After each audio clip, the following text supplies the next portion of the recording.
Mystic so welcome to mystic infinity. இன்றைக்கி உங்கள் love லைஃப்பில் கரண்ட்டாக இப்போ இந்த வீடியோ பார்த்துருக்கிற டைமில் நீங்கள் உங்கள் லவ் லைஃப்பில் எந்த சுச்சுவேஷனை ஃபேஸ் பண்ணிகிட்டு இருந்தாலும், ஒரு செப்பரேஷனில் இருக்கலாம், இல்லை ஒரு ஆன் அண்ட் ஆஃப் கம்யூனிகேஷன் இருக்கலாம், இல்லை ஒரு டாக்ஸிக் ரிலேஷன்ஷிப்பில் இருக்கலாம், எந்த மாதிரியான சுச்சுவேஷன் ஃபேஸ் பண்ணிகிட்டு இருந்தாலும் யூனிவர்ஸ் உங்களுக்கு என்ன கைடன்ஸ் கொடுக்குது, உங்களோட லவ் லைஃபுக்கு யூனிவர்ஸோட கைடன்ஸ் என்ன, யூனிவர்ஸ் உங்களுக்கு என்ன சொல்ல விரும்புது அப்படின்னு இன்றைக்கி பார்க்கலாம். ஒரு 5 கார்ட்ஸ் புல் அவுட் பண்ணி எடுக்க போகிறோம்.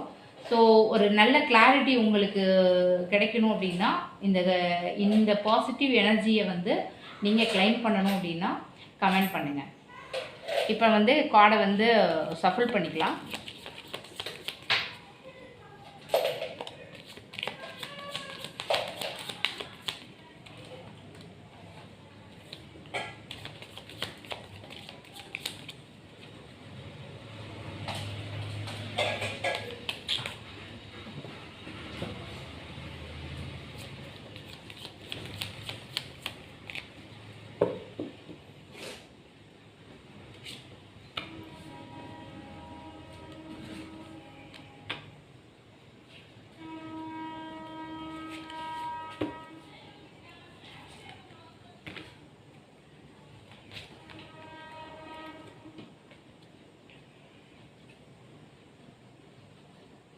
இப்போ கார்டை ரிவீல் பண்ணிடலாம். இப்போ கார்டோட ஓவரால் எனர்ஜி வச்சு பார்க்கும்போது உங்களோட கனெக்ஷனுக்கு இப்போ டைமிங் மிஸ்மேட்சாக இருக்கிற மாதிரி இருக்குது. ஸோ ஃபீலிங்ஸ் இருக்கும், பட் ஆனால் அலைன்மெண்ட் இல்லாமல் இருக்குது. பாஸ்ட் ஹர்ட்டு அந்த எமோஷ்னல் எக்ஸாக்ஷன்லேருந்து ஹீலிங் நடந்துகிட்ருக்கு, ப்ராசஸ் நடந்துகிட்ருக்கு. ஸோ ஹார்ட் ஃபஸ்ட்டு ரெக்கவர் ஆகணும், சரியா?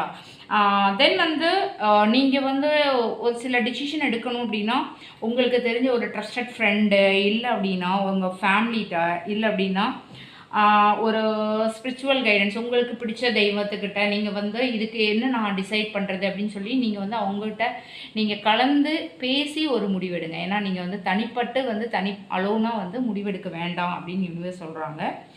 ஸோ இது ஏன் அப்படின்னா இப்போ நீங்கள் கன்ஃபியூஷன் ஸ்டேட்டில் இருக்கீங்க. ஸோ உங்களுக்கு ஒரு கிளாரிட்டியான ஒரு டிசிஷன் எடுக்க முடியாத சுச்சுவேஷன். ஸோ நீங்கள் அவங்கக்கிட்ட டிஸ்கஸ் பண்ணி நீங்கள் முடிவெடுத்தீங்கன்னா பெட்டராக இருக்கும் அப்படின்ற மாதிரி. ஸோ உங்களோட லவ் லைஃப்பை பொறுத்த வரைக்கும் இம்மிடியேட்டாக ரீயூனியன் ரொம்ப நடக்கிறதுக்கு வாய்ப்பு இல்லை. இப்போ இம்மிடியேட்டாக நடக்குமா அப்படின்னா கண்டிப்பாக நடக்கிறதுக்கு வாய்ப்பு இல்லை. ஒரு ப்ரொப்போசலோ ஒரு கமிட்மெண்ட்டோ எதுவுமே இப்போ இம்மிடியேட்டாக சான்ஸ் கம்மியாக தான் இருக்குது. ஸோ எக்ஸ்பெக்டேஷன் கொஞ்சம் அதிகமாக இருக்கிற மாதிரி இருக்குது. ஸோ எக்ஸ்பெக்டேஷனை கொஞ்சம் கம்மி பண்ணுங்கள். அதாவது நியர் ஃப்யூச்சரில் நடக்கும், பட் ஆனால் இது ஒரு டோட்டலி க்ளோஸ் டோர் கிடையாது. ஸோ நியர் ஃப்யூச்சரில் கிளாரிட்டி வரும். ஸோ சிச்சுவேஷன் ஷிஃப்ட் ஆகிறதுக்கு வாய்ப்பு இருக்குது. ஸோ இது என்ன அப்படின்னா ஓவராலாக பார்க்கும்போது pause, heal and don't force, and then clarity is coming soon, but not today. Thank you.